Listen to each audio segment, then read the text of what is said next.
Hello बच्चों, आप लोग का स्वागत है हमारे यूट्यूब चैनल पे। तो बच्चों, आज हम लोग पढ़ने वाले हैं कक्षा 6 के संस्कृत निधि के पाठ्यक्रम में सम्मिलित चतुर्थ पाठ को, यानी 4 पाठ को, जिसका नाम है उद्बोधनम। और बच्चों, इसमें लोट लकार शब्दों का प्रयोग किया गया है। ठीक है बच्चों, तो सबसे पहले हम इसके अर्थों को समझें। हम इसके कठिन शब्द के अर्थ को समझ लेते हैं, ताकि जब इसकी व्याख्या हम आप लोग को बताएं तो अच्छे से आप लोग को समझ में आ जाए। ठीक है बच्चों, तो चलिए स्टार्ट करते हैं। सबसे पहले इसके कठिन शब्दों के अर्थ को समझते हैं। देखिए बच्चों, यहाँ पर दिया हुआ है माँ। बच्चों, माँ का अर्थ मम्मी नहीं होता है। ठीक है, यहाँ माँ का अर्थ होता है संस्कृत में मत, यानी नहीं। ठीक है बच्चों, कुरु का अर्थ होता है बच्चों करो। दर्पम यानी घमंड या अकड़। गर्वम अभिमान, गर्व। भव का अर्थ होता है बच्चों हो।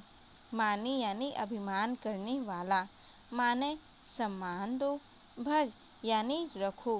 दैन्यम दीनता। मुदित मना का अर्थ होता है बच्चों प्रसन्न मन। ठीक है, मोदय का अर्थ होता है बच्चों प्रसन्न करो। वध यानी बोलो। मिथ्या झूठ। व्यर्थम बेकार। अनर्थम बुरा। पाही रक्षा करो। विपन्नम का अर्थ होता है बच्चों दुखी। लालय यानी लालन पालन करो। विहीनम रहित को। तनयम पुत्र को। तनयाम पुत्री को। पाठे यानी पढ़ाओ। वारे दूर करो। कृत्यम यानी कार्य। चित्त विकारम मन के दोष को। ठीक है, अपने यानी हटाओ। दुर्व्यसनम यानी खराब आदतों को। ठीक है, जो खराब आदत है उसको क्या करो, हटाओ। समझ में आ गया? तो बच्चों, अब चलते हैं इन पंक्तियों के अर्थ को समझते हैं। तो बच्चों देखिए, सबसे पहला हमारा जो लाइन है, जो पंक्तियां हैं, वो है माँ कुरु दर्पम, माँ कुरु गर्वम। बच्चों, माँ का अर्थ हमने आप लोगों को बताया था मत या फिर नहीं। ठीक है बच्चों, तो माँ यानी कि मत या नहीं। कुरु यानी करो। दर्पम यानी घमंड, यानी कि घमंड मत करो। माँ कुरु गर्वम यानी माँ यानी कि नहीं। मत कुरु यानी करो।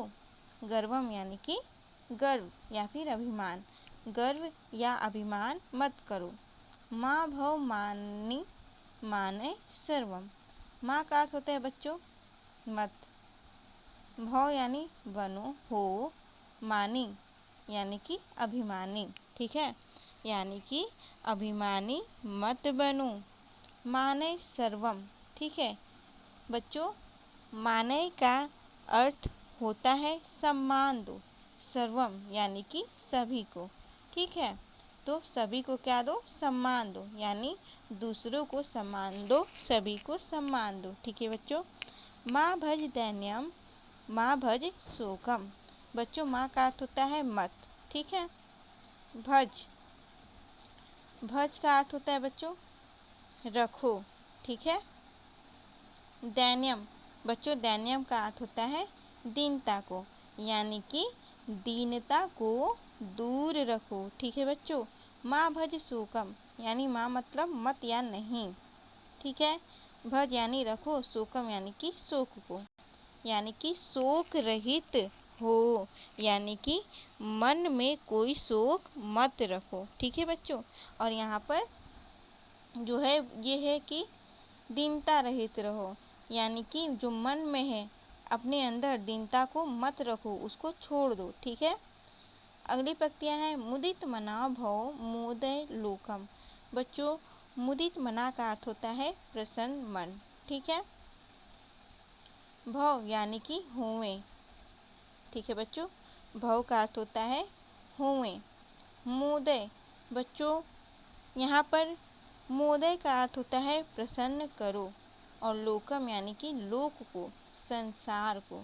ठीक है, तो बच्चों इसका अर्थ हो जाएगा प्रसन्न मन वाले बनो, प्रसन्न मन वाले हो। ठीक है, और संसार को प्रसन्न करो, यानी संसार में जो भी लोग हैं सभी को क्या करो, प्रसन्न करो। बच्चों, अगली पंक्तियां हैं माँ वद मिथ्या, मा वद व्यर्थम। ठीक है, माँ का अर्थ होता है मत, वद यानी बोलो, मिथ्या यानी झूठ, झूठ मत बोलो। माँ वद व्यर्थम, माँ का अर्थ होता है मत, वद यानी बोलो, व्यर्थम यानी व्यर्थ बेकार का, यानी कि इसका अर्थ हो जाएगा बेकार मत बोलो, व्यर्थ मत बोलो। न चल कुमार्गे न कुवनर्थम। बच्चों न का अर्थ होता है नहीं। ठीक है, न का क्या अर्थ होता है? नहीं। ठीक है बच्चों, चल यानी कि चलो, कुमार्गे यानी कि कुमार्ग पर, बुरे मार्ग पर। ठीक है, यानी कि बुरे मार्ग पर मत चलो। न कुअनर्थम। ठीक है, न यानी नहीं, कुरु यानी कि करो, अनर्थम यानी कि अनर्थ। ठीक है, तो बच्चों यहाँ पर इसका अर्थ हो जाएगा कि अनर्थ मत करो, किसी का भी बुरा मत करो। अगली लाइन है पाहि विपन्नम पालय दिनम। बच्चों हमने पहले ही बता चुका है कि पाहि का अर्थ होता है रक्षा करो। ठीक है, विपन्नम यानी कि दुखी। ठीक है, विपन्नम का अर्थ होता है दुखी। ठीक है, यानी कि जो दुखी हैं उनकी रक्षा करो, दुखियों की रक्षा करो। बच्चों एक तरह से हम कह सकते हैं कि जो विकलांग लोग हैं उनकी आप रक्षा कीजिए। ठीक है, अगला है कि पालय दिनम। पालय का अर्थ होता है पालन पोषण करो। ठीक है, पालय यानी कि पालन करो, पोषण करो। ठीक है बच्चों, लेकिन किनका?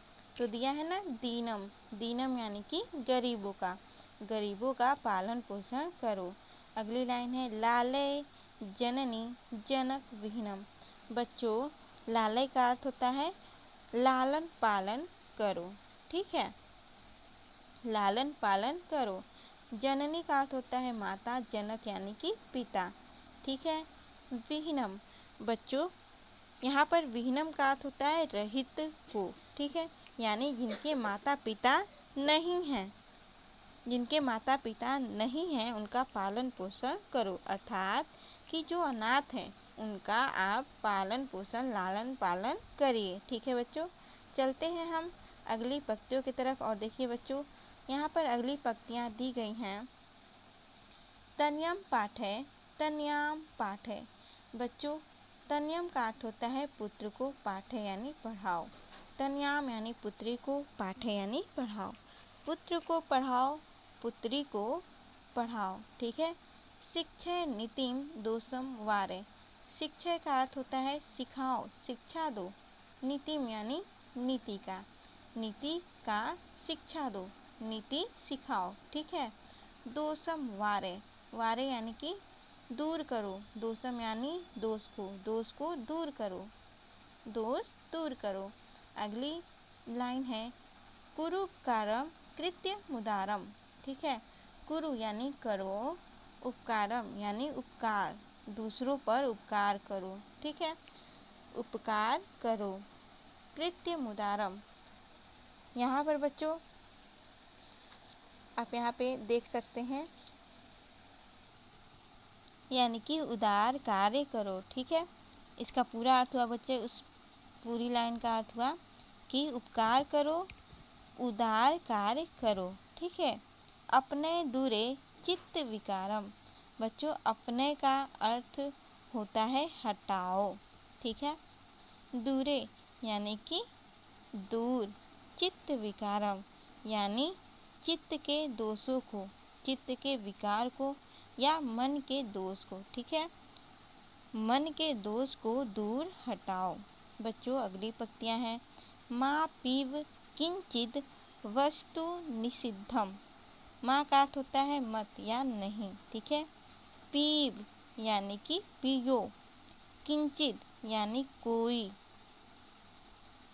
वस्तु का अर्थ होता है वस्तु, निषिद्धम यानी कि जो व्यर्थ है, जिसको मना किया गया है। ठीक है, निषिद्धम का अर्थ होता है जिनका निषेध है, जिनको अपनाना नहीं है। तो बच्चों इसका अर्थ हो जाएगा कोई भी निषिद्ध या व्यर्थ या खराब वस्तु को मत पियो। ठीक है, अगली लाइन है कि माँ भज दुर्व्यसनम प्रतिसिद्धम। बच्चों माँ का अर्थ होता है मत या नहीं। ठीक है बच्चों, भज का अर्थ होता है रखो। ठीक है, दुर्व्यसनम बच्चों, दुर्व्यसनम का अर्थ होता है खराब आदत। ठीक है, बुरी आदत है ना। प्रतिसिद्धम का अर्थ होता है बच्चों यानी कि छोड़ दो। ठीक है, तो बच्चों इसका अर्थ हो जाएगा कि बुरी आदतों को छोड़ दो। ठीक है, बुरी आदत मत रखो, है ना, बुरी आदत मत पालो, छोड़ दो। फिर है मा नए पलमपि व्यर्थम समयम। ठीक है, माँ यानी मत, नए पल यानी कि पल, अपि यानी भी, व्यर्थम यानी व्यर्थ या नष्ट, समयम यानी कि समय को। तो बच्चों इसका अर्थ हो जाएगा कि एक पल को भी, ठीक है, एक पल को भी नष्ट मत करो, एक पल भी समय को व्यर्थ मत करो, एक पल भी समय को नष्ट मत करो। कुरु जगदीश्वर चिंतनम भयम। ठीक है, तो बच्चों कुरु यानी कि करो, जगदीश्वरम यानी स्वामी का, ईश्वर का, जगदीश्वर का, चिंतनम भयम यानी कि चिंतन करो। ठीक है, तो इसका अर्थ हो जाएगा निडर होकर, बिना डरे हुए, भय को त्याग करके, ठीक है, जगत के स्वामी ईश्वर का चिंतन करो। तो बच्चों आशा करती हूँ कि आज का ये पाठ आप लोग को समझ में आया होगा, और अगर वीडियो अच्छी लगी हो तो प्लीज़ बच्चों लाइक ज़रूर कीजिएगा, और साथ ही साथ चैनल को सब्सक्राइब करना न भूलिएगा, और वीडियो अच्छी लगी हो तो प्लीज़ अपने दोस्तों को भी शेयर ज़रूर कीजिएगा। बच्चों अब हम इसके कुछ प्रश्न उत्तरों को भी समझ लेते हैं। ठीक है बच्चों, तो चलिए स्टार्ट करते हैं। तो देखिए बच्चों, पहला प्रश्न है क नंबर, एक पदेन उत्तरत में क है कम पाले, किसका पालन करना चाहिए, किसका रक्षा करना चाहिए, तो दीनम। ठीक है, ख है किम शिक्षा, तो नीति, उत्तर हो जाएगा नीति। ग है किम अपने, दूरे चित्त विकारम, किम वारे, दोषम। ठीक है, अगला है त्यज कार्याणाम करणीय कार्याणाम च सूचीम लिखत, यानी एक तरफ आपको त्यागने योग्य शब्दों को लिखना है और एक तरफ जिसको करना है, जिन कार्यों को करना है उन शब्दों को लिखना है। जैसे असत्य भाषण, ये त्याग करने योग्य है तो इधर लिखेंगे। ठीक है, इसमें और भी लिखेंगे दर्पम, भजनम दैन्यम, चलनम कुमार्गे। ठीक है बच्चों, अब करणीयम यानी जो करने योग्य बातें हैं उसको इधर लिखेंगे। जैसे उपकारम, मोदय लोकम, पाले दिनम, कुरु जगदीश्वर चिंतनम भयम।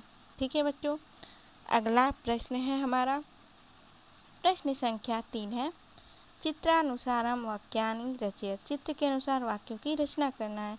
तो देखिए यहाँ पर खा रहा है तो लिखेंगे सह खादती, ये देखो इनकी माँ इनको बोल रही है तो ये सुन रहे हैं तो लिखेंगे तो श्रृणुता, दो हैं तो दोनों के लिए तो का प्रयोग करेंगे, तो श्रृणुतः। ठीक है, ते पठन्ति, ये टीचर इनको पढ़ा रही हैं तो ये पढ़ रहे हैं तो कह देंगे ते पठन्ति।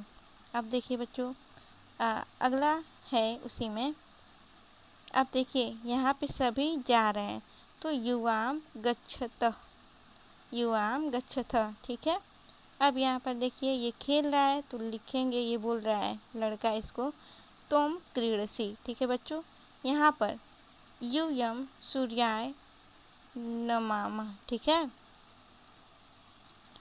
अगला है अहम चित्रम पश्यामि, आवाम नौका विहारः, वयम जलम पीबत। बच्चों चौथा प्रश्न है पाठात क्रियापदानि चित्वा स्वपुस्तिकायां लिखत, पाठ से क्रियापदों को छांट करके अपनी पुस्तिका में आपको लिखनी है। तो देखिए हो जाएगा कुरु, भव, वद, चल, पीव, पाही। ठीक है बच्चों, अगले प्रश्न की तरफ चलते हैं और देखिए प्रश्न संख्या 5वां है बच्चों कविताम पूर्यत, कविता को पूरा करना है। क है माँ भज दैन्यम, मा भज शोकम। मुदित मना भव मोदय लोकम। मा भज व्यर्थम। न चल कुमार्गे न कुअनर्थम। तनयम पाठय तनयाम पाठय। कुरु उपकारम कृत्य मुदारम। मा पीब किंचित वस्तु निषिद्धम। मा भज दुर्व्यसनम प्रतिसिद्धम। ठीक है बच्चों। प्रश्न संख्या बच्चों यहाँ पर 6 नंबर का है और करा है विभक्ति वचनम च लिखत। विभक्ति और वचन लिखना है। तो देखिए लोकम द्वितीय विभक्ति एक वचन का शब्द है। मार्गे सप्तमी विभक्ति एक वचन का शब्द है। तनयाम द्वितीय विभक्ति एक वचन का शब्द है। जगदीश्वर प्रथमा विभक्ति और एक वचन का यह शब्द है। ठीक है बच्चों। तो आशा करती हूँ कि आज का आप लोगों को जो पाठ है वो आप लोगों को समझ में आया होगा। और अगर वीडियो अच्छी लगी हो तो प्लीज़ बच्चों वीडियो को लाइक करना न भूलना और साथ ही साथ हमारे चैनल को सब्सक्राइब ज़रूर करना ताकि आपको ऐसे ही वीडियो देखने के लिए मिले और साथ ही साथ नोटिफिकेशन भी टाइम टू टाइम आप लोगों को मिलता रहे। तो बच्चों हम मिलते हैं अपने नेक्स्ट वीडियो में एक नए टॉपिक एक नए चैप्टर के साथ। तब तक के लिए बच्चों धन्यवाद।